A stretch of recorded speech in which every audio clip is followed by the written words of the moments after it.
आज की क्लास में हम संस्कृत के बेसिक्स समझते हैं। तो आइए हम क्लास शुरू करते हैं। तो संस्कृत की बात जब हम करते हैं तो संस्कृत में 3 वचन होते हैं, 3 पुरुष होते हैं और 3 लिंग होते हैं।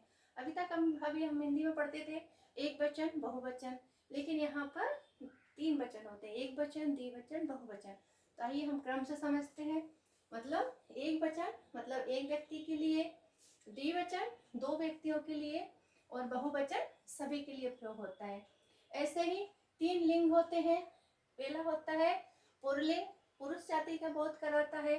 स्त्रीलिंग स्त्री जाति का बोध कराता है। और नपुंसकलिंग बेजान चीजें जैसे जिसमें माँ लगता है आखिरी में, वह नपुंसकलिंग होता है।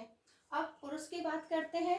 तो अभी तक हमने हिंदी में पढ़े थे एक प्रथम पुरुष और मध्यम पुरुष, उत्तम पुरुष हमने हिंदी में भी पढ़े थे। तो सेम टू सेम यहाँ है, लेकिन उत्तम पुरुष हिंदी में पहले आता था, लेकिन यहाँ पर प्रथम पुरुष पहले आता है।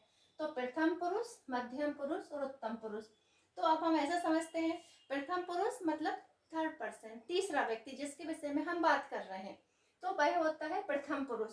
और मध्यम पुरुष जैसे मैंने तुमसे कहा तुम पढ़ते हो, मध्यम पुरुष हो गया। मैं कहने वाली हूँ तो मैं उत्तम पुरुष हो गई, और जिसके विषय में वह पढ़ता है तो वह हो गया प्रथम पुरुष। तो इस प्रकार से 3 पुरुष होते हैं। तो अब हम बात कर रहे हैं प्रथम पुरुष में पुरुष जाति के लिए क्या होता है, सह प्रयोग होता है, सह गच्छति। और महिला के लिए होता है सा गच्छति। इस प्रकार एक वचन में दोनों आते हैं, यहाँ समझे आप। सह गच्छति, फिर आता है सा गच्छति। तो सह आता है वह पुरुष के लिए आता है, सह का मतलब होता है वह। तो सह मतलब वह, किसी का नाम, प्रथम पुरुष हो गया एक वचन।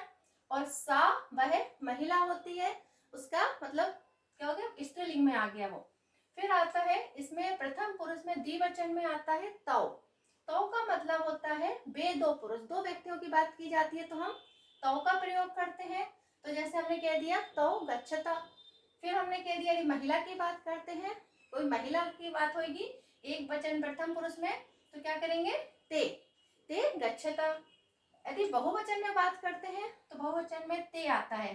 ते कौन के लिए आता है, पुरुष जाति के लिए आता है बहुवचन में, तो ते गच्छन्ति। और महिला के लिए यदि प्रयोग करेंगे तो ता गच्छन्ति। तो इस प्रकार से ये पुरुष जाति के लिए सह मतलब वह, महिला के लिए सह मतलब वह एक वचन में होता है। द्विवचन में तौ वे 2 पुरुष होते हैं और ते वे 2 महिला होती हैं। ठीक है। फिर बहुवचन में ते वे सब पुरुष होते हैं और तहा वे सब महिलाएं होती है। तो ये प्रथम पुरुष में ही इन दोनों के लिए अलग अलग प्रयोग किया जाता है।